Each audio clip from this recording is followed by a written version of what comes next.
여러분 지금이 그 일요일 오후 1시 30분을 지금 가리키고 있습니다. 전번 시간에 이어가지고 계속하도록 하겠습니다.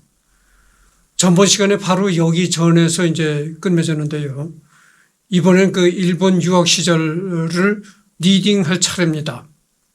김성수와 이 사람이 김성수입니다. 대한민국 제2대 부통령까지 지냈던 사람이죠. 그 다음에 송진우. 김성수와 송진우 주선으로 일본 도쿄 시내에 있던 개신교 목사의 집을 알려주었다. 이공사는 배편으로 일본에 건너간 뒤 개신교 목사 댁에서 지냈다. 일본인 목사의 집에서 하숙하는 동안 일본인 목사는 매일 새벽과 저녁 때 하나님 대일본 제국을 위해 도와주소서 하고 잠깐만요.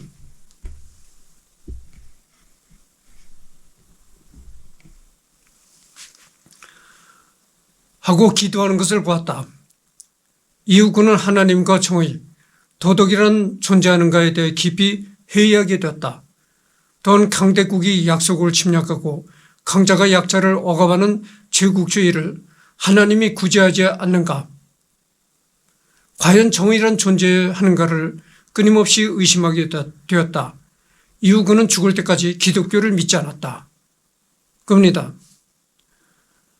그래서 과연 하나님이 존재하는가? 이런 회의적인 그런 생각을 가진 사람들이 많았습니다. 특히 6.25 때도 그렇죠. 6.25 때 그 전쟁을 일으킨 김일성이가 어떻게 저렇게 끝까지 죽는 날까지 권력을 유지할 수 있었는가? 과연 하나님이 저 김일성이 같은 놈을 왜 잡아가지 않는가?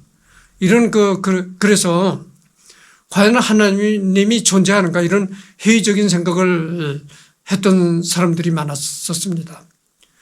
1906년 3월 타이세이 중학교에 입학하여 유학생활을 하였고 홍명희, 최남선 등을 만나 사귀었다. 타이세이 중학교 재학 중 그는 문일평, 홍명희 등과 함께 제1번 조선인 유학생 모임인 소년회를 조직하고 회람지 소년을 발행하면서 시와 소설, 문학론, 논설 등을 발표했다. 같은 해 미국 장로교 선교사들이 세운 메이지 학원 중학교 3학년에 편입하여 공부했다. 이때 일본에서 만난 홍명희와 친하게 지내며 홍명희는 이 월북한 사람인데요. 내각 부수장과 최고인민회의 상임위원회를 지냈다고 하죠. 이 홍명희는 말이죠. 북으로 가서 김일성과 아주 친하게 지냈습니다. 말로는 그 홍명희 딸이 이 김일성의 성노래기가 되었다. 이런 말도 있었습니다. 하여튼 좌우지간에 어쨌는지 박헌영이를 비롯해서 남로당파를 전부 다 김일성이가 죽였잖아요. 그렇게 박헌영이를 비롯한 남로당파를 전부 김일성이가 죽일 때 그때도 홍명희만은 죽이지 않았습니다.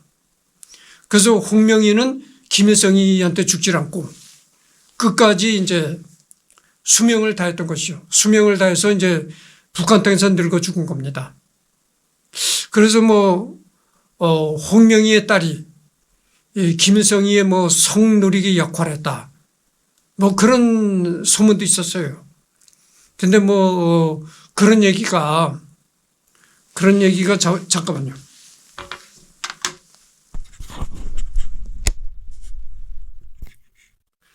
그래서 홍명희 딸이 김일성이의 성누리기 역할을 했다.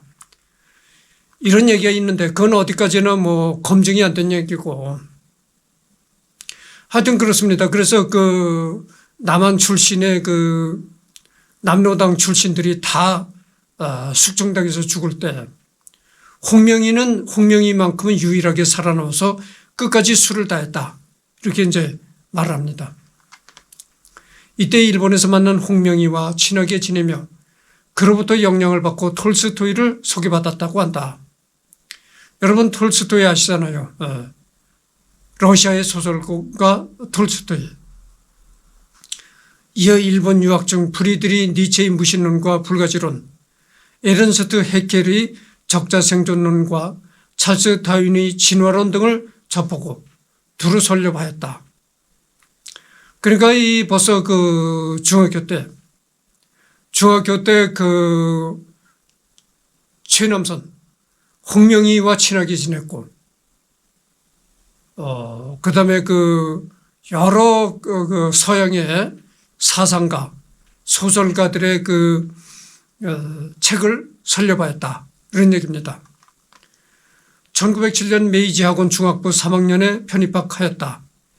이때 미국에서 귀국하던 안창호가 도쿄에 들러 행한 애국 연설을 듣고 크게 감명받고 독립개몽운동에 투신할 결심을 했다.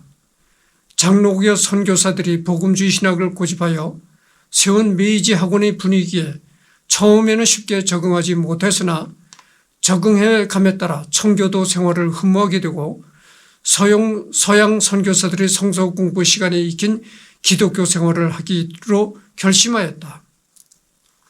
1907년 12월 황성신문에 정육론을 발표하였고 1908년에는 국내에 최남선이 설립한 신문관에 참여하여 작품과 시집을 발표했으며 그의 토마저시 오두막의 한국어 번역본인 검둥이 소름을 신문관을 통해 간행하였다. 1909년에는 방랑이라는 소설을 썼다. 그러니까 뭐 중학교 때부터 이렇게 뭐 각종 여러 군데의 글을 발표하고 또한 외국의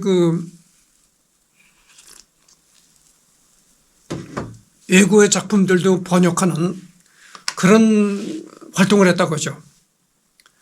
그러니까 어려서부터 이광수는 그 글쟁이로서의 그 소질을 유감없이 발휘했던 것입니다. 또한 홍명희, 문일평, 안재홍 등과 친하게 지내면서 1908년 소년회를 조직하고 1908년 11월 1일 회람지 소년을 발행하면서 시, 소설, 문학론, 논설 등을 쓰기 시작하였다. 소년지와 소년회가 1911년 일제의 압력으로 폐간될 때까지 그는 유학생을 틈틈이 작품과 논설을 발표하곤 했다. 1909년 11월 7일에는 소설 노예를 발표했다. 그러니까 뭐 아껴도 거듭되는 얘기입니다만은 이광수는 어렸을 때서부터 이렇게 아주 그 글 쓰는 솜씨를 유감없이 발휘했던 것이죠. 일본 유학 중 그는 후쿠자와 유키지를 존경했다. 후쿠자와는 일찍이 김옥균과 박영효와 같은 우리나라 개화파의 스승이었고 이광수는 하늘이 일본을 축복하셔서 이러한 위인을 내리셨다고 부러워했다. 이광수는 후쿠자와를 가리켜 하늘이 일본을 축복해 내린 위인이라며 스스로 한국의 후쿠자와를 꿈꿨다. 의병장 신돌석이 조선인의 밀고로 잡혔다는 소식을 접한 그는 민중들이 무지하기 때문에 탐욕을 부린 것이라 판단, 교육의 필요성을 확신하게 된다. 교육, 문학, 언론 활동 1909년 11월 18일에 일본어로 된 소설작품 사랑인가를 발표한 뒤 며칠을 밤새워서 또 다른 작품을 써서 11월 24일에는 소설 호를 발표했다. 1909년 12월에는 정육론을 지어 한국 국내의 황성신문에 송고 발표하였다. 그의 일본어 시 사랑의 노래는 일본어 잡지 V 일본에 게재되어 일본 유학생 간의 그의 문명은 점차 높아갔다. 그 이광수 이름은 한국뿐만이 아니고 일본 유학생들 간에서도 이름이 점차 알려지기 시작했다 그런 얘기입니다.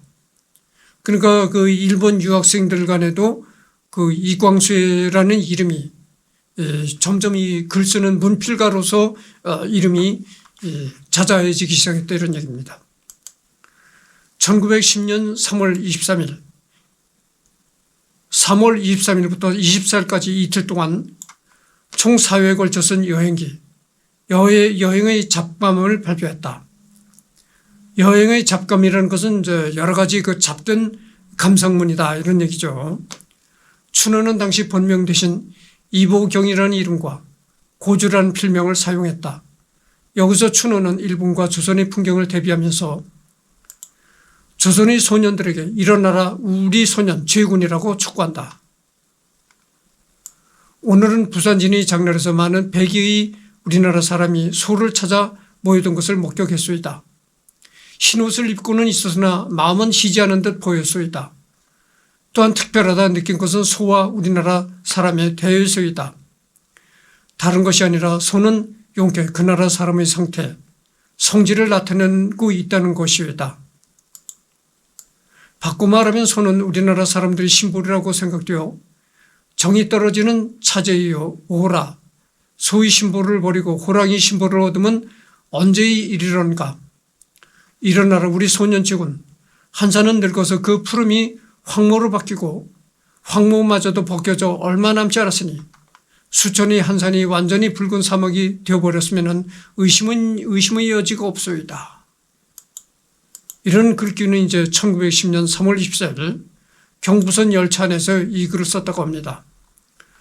근데 여기 보면 이 나혜석이 모습이죠. 이 나혜석이는 뭡니까? 우리나라 최초의 여자 서양 화가가 나혜석입니다. 그러니까 나혜석이도 교육을 많이 받은 엘리트 여성이죠. 이 나혜석이가 그 한때 또 이광수를 좋아하기도 했다는 겁니다. 이광수와 이제 그 연인 관계이기도 했다는 겁니다.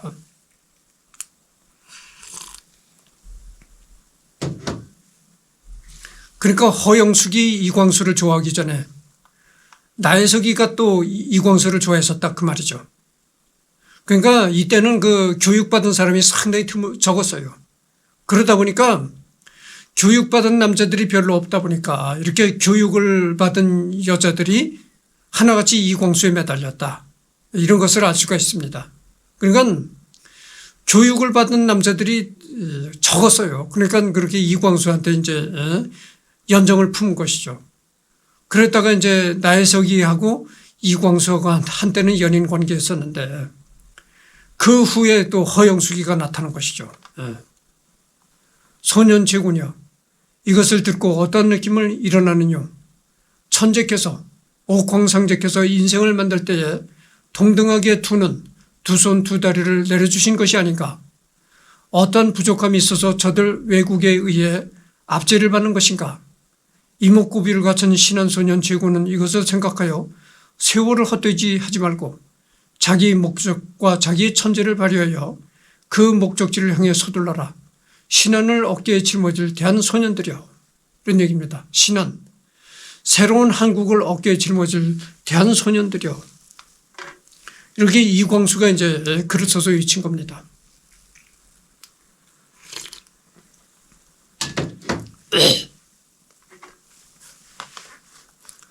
이때만 해도 춘원은 상당히 그 조선을 아주 그 숭상하고 일본을 좀 좋지 않게 보는 그런 의식이 있었다는 것을 알 수 있습니다. 나중에 춘원이 그 친일파가 되긴 했지만 친일파라고 남한테 그 손가락질을 받긴 했지만 어쨌든 이때까지는 그 일본을 좋아하지 않았다는 것을 알 수가 있습니다. 춘원의 여행기를 실은 신한 자유종 3호는 1910년 4월 1일 일본 도쿄에서 발간됐다. 여행기에는 일본을 떠나는 심정과 다시 보게 된 조선의 풍경에 대한 춘원의 복잡다단한 감정이 교차되어 있다. 일본 유학 직후 그는 신한소년회라는 유학생 소년 친목 모임에도 가입하여 활동한다. 신한 자유종을 펴낸 것으로 알려진 신한소년회는 일본에 유학가 있던 어린 소년들이 각자 손으로 쓴 원고를 서로 필기하며 돌려 읽는 습작 모임이었다. 1910년 나의 자각한 인생을 발표하였다. 여기서 그는 국가의 생명과 나의 생명과는 그 운명을 같이 하는 줄을 깨달았노라. 나는 이름만일 망정 극단의 그리스천으로 대동주의자로 허무주의자로 본능 만족주의자로 드디어 애국주의에 정박하였노라 하였다. 1910년 소년의 신채시 우리 영웅을 대한흥학부 제11호의 평론, 문학의 가치와 단편소설 무정을 발표했다.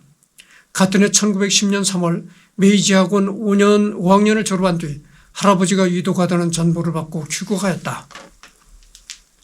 메이지 학원 5년을 졸업하고 할아버지가 위독하다는 전보를 받고 이제 조선으로 다시 이제 돌아온 거죠.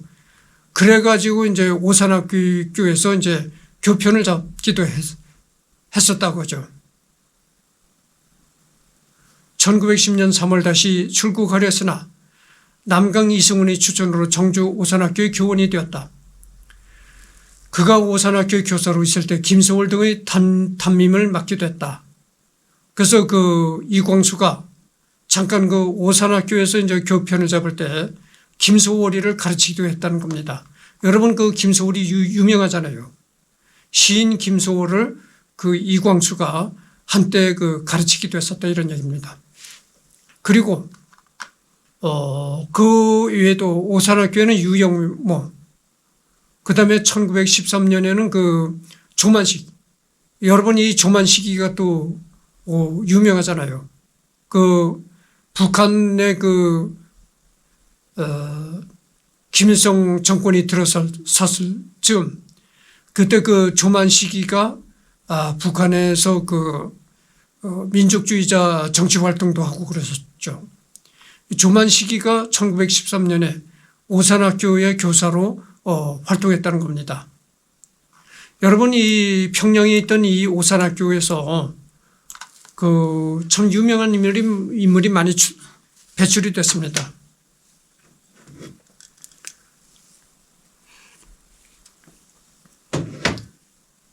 내가 여러 가지 데이터를 검색을 해보지 않고 그냥 내 기억에 의존해서 얘기하는 것이라 틀릴 수도 있습니다만은 여러분 사상가 함석헌 아시죠? 함석헌이가 그 오산학교를 나왔는지 하여튼 그렇습니다. 하여튼 내가 뭐 틀릴 수도 있는데 하여튼 이 오산학교에서 참 유명한 사람들이 많이 배출이 됐습니다. 그는 오산학교의 교과를 직접 작사하기도 했다. 교사 활동을 하며 순 한글체 문장으로 된 단편 소설 무정을 대한흥학부에 발표했다. 소설 무정은 예상하지 않았던 히트를 쳐서 그의 이름을 알리게 되었다. 그의 무정을 중심으로 서울에서는 찬반의 시비가 분분했으나 그의 자유연애 사상은 젊은 세대들 사이에서 절대적 지지를 받았다. 이때 그 오산학교 시절에 그 순 한글로 이제 단편 소설 무정이라는 걸 써가지고 이때 아주 센세이션을 일으켰다 이런 얘기입니다. 그래서 이 서울에서는 그 무정이라는 소설을 두고 여러 가지 그 시비가 분분했다는 얘기죠. 그러니까 그 자유연애라는 것이 그 별로 없었을 때 이때 벌써 그 이광수는 무정이라는 소설을 통해서 자유연애 사상을 이제 전파했던 것이죠. 그래서 이제 그 찬반에 논란이 붙었던 것입니다.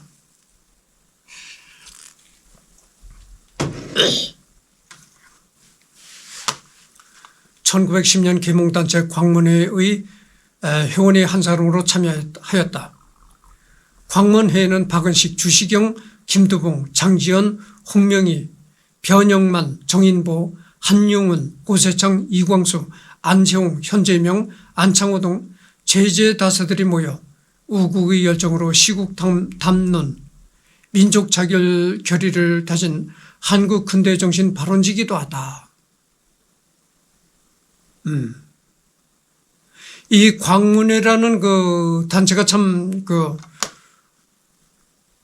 여기 보면 말이죠. 쟁쟁한 사람들이 다 나옵니다. 이 박은식이 그 역사학자잖아요. 그다음에 주시경, 한글을 연구한 한글학자, 김두봉, 장지연, 홍명희, 변영만, 정인보, 한용운, 그 시인 승려 한용운, 오세창, 전번에 내가 그 오세창이라는 분에 관해서 했었잖아요. 그다음에 이광수, 안재홍, 현재명, 안창호, 현재명이라는 건 그 작곡가죠.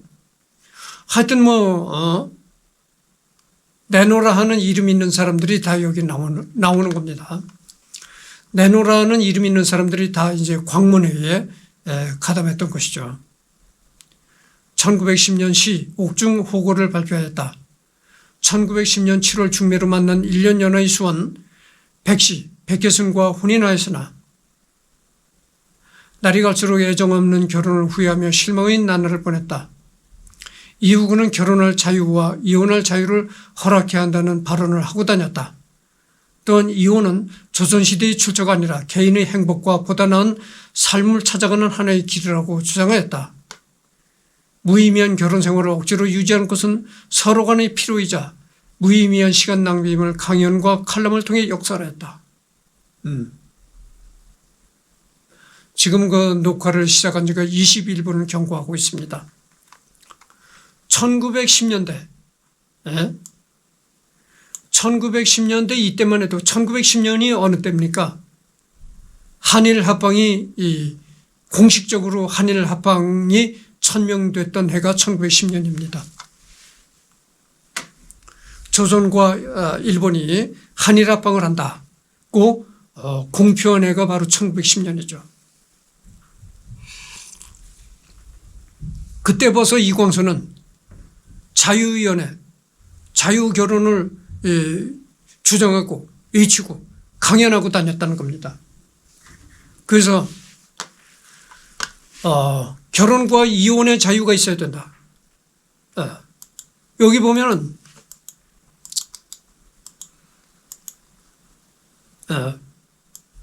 애정 없는 무의미한 결혼 생활은 서로 간 필요하다고죠. 애정이 없는 아무 의미가 없는 결혼 생활을 유지한다는 것은 여자도 남자도 서로 피곤한 일이다. 그러니까 이혼이야말로 이혼은 조선시대의 출처가 아니라 개인의 행복과 보다 나은 삶을 찾아가는 하나의 길이라고 주장하였다. 자유위원회, 자유이혼을 이광수는 주장하고 강의하고 이랬던 것이죠.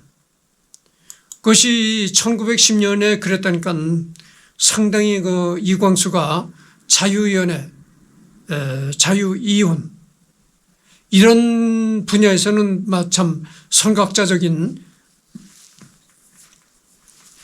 그런 인물이라고 할 수도 있는 것입니다. 지금 녹화한 지가 23분을 경과하고 있습니다. 한일 합방 후 망명길에 평복 정주에 들른 단재 신채호를 오산학교 교사 이광수가 찾아갔다. 신채호는 허리를 구부리지도 고개를 숙이지도 않은 채 세수를 하느라 옷이 다 젖고 있었다. 그가 의아스러워 묻자 일본 놈들에게 고개 숙이는 것도 분한데 세수 대학까지 고개를 숙이겠는가라고 답하였다. 1910년 10월 이광수는 한일 합방에 좌절하여 모든 것을 포기하고 산에 들어가려고 오산학교 교사직을 사퇴하려 하였으나 학생을 길러내어 국가의 대계에 보탬이 되어야 한다는 이승훈의 만료로 남아있었다. 오산학교 교사를 사퇴하고 산에 들어가서 자연인으로 살아가려고 했었다는 것입니다. 이광수가. 이제 한일 합방까지 됐는데 조선은 없어졌다. 그러니까 이제는 모든 것을 다 포기하고 산에 들어가서 자연인으로 살아야 되겠다. 이렇게 그래서 이제 오산학교 교사직을 그만두려고 했었는데 이승훈이가 극구 만료해가지고 그냥 이제 오산학교에 남아있기로 했다. 그런 얘기입니다.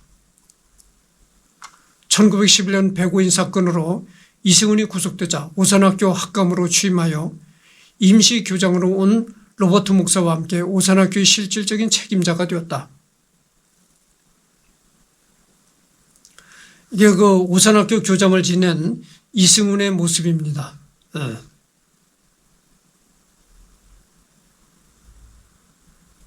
이에 김기홍 등과 함께 조선총독부가 불태운 오산학교 교사를 재건하여 학교를 부활시킨다. 그의 최남선이 주관한 잡지 소년에 단편을 발표하면서 문필 활동을 시작했다. 1912년 나라를 잃은 슬픔과 자신이 장래에 대한 번민으로 건강을 많이 상하였다. 그는 오산학교의 국어교사와 문학교사였는데 학생들에게 사상의 자유, 표현의 자유를 말하였고 영원히 변치 않는 진리는 없다는 것을 수업 시간에 설파하였다. 또한 톨스토이와 찰스 다윈, 토머스 헉슬리의 헤른스트 헤겔을 언급하면서 학생들에게 생물 진화법과 편증법, 유물론, 무신론, 적자 생존설 등을 가르치기도 하여 기독교계로부터 비난을 받기도 했다. 일부 기독교 선교사들은 오산학교에서 이광수를 해임시킬 것을 요청했으나 옥중에 수감 중인 이승훈이 반대로 해임을 면하였다.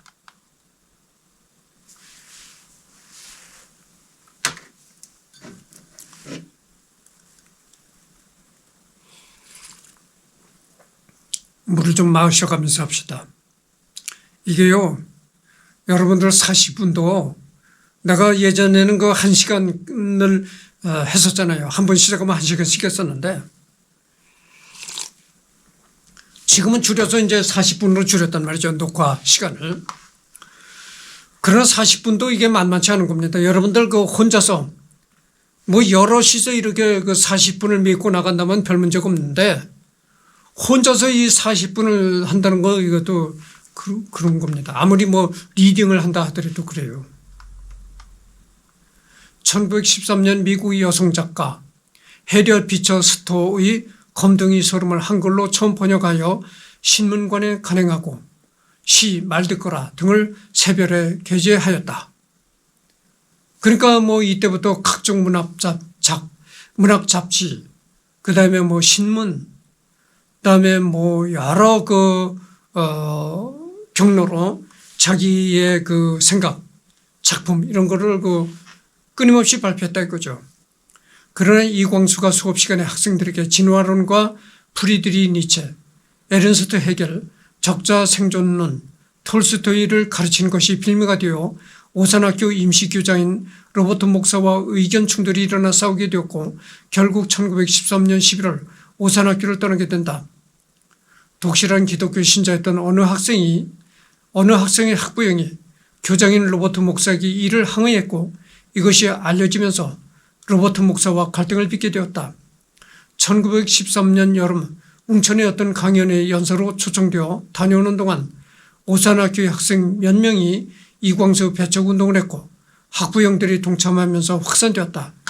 그가 톨스토이주의를 선전하는 이단자라는 점과 니체와 헤겔 같은 위험한 사상을 어린 학생들에게 가르친다는 것이 춘원의 배척운동의 명분이었다. 이런 얘기입니다.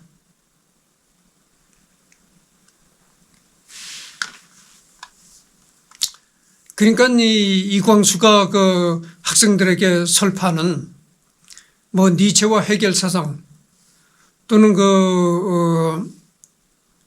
뭐 톨스토이 뭐 이런 그게 그 기독교 사상과는 뭐 배치가 된다. 뭐 이런 식으로 해가지고 기독교 목사가 그 오산학교 교장을 했었는데 교장과 심한 갈등이 이제 벌어졌다 그 말이죠. 그리고 학부형들도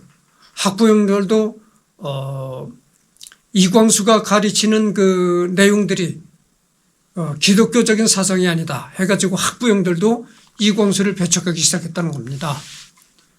그래서 이제 1913년 11월 세계 여행을 결심하고 오산학교를 그만두고 조선을 떠나 만주로 가 상하이에 잠시 머무르기도 했다. 11월 그는 만주와 상해 시베리아 등지를 방랑하다가 상하이에서 홍명희, 문일평, 조수왕, 송상순 등과 함께 지내다가 1914년 6월 출국했다. 그러나 1914년 8월 오산학교에 복직했다. 1914년 10월부터는 최남선이 창간한 잡지 청춘의 필진으로의 한 사람으로 참여하여 단편, 장편 소설과 글, 칼럼 등을 발표했다.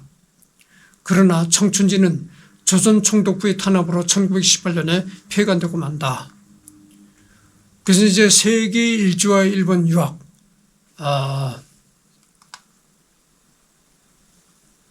세계 일주와 일본 유학은 지금 그 녹화를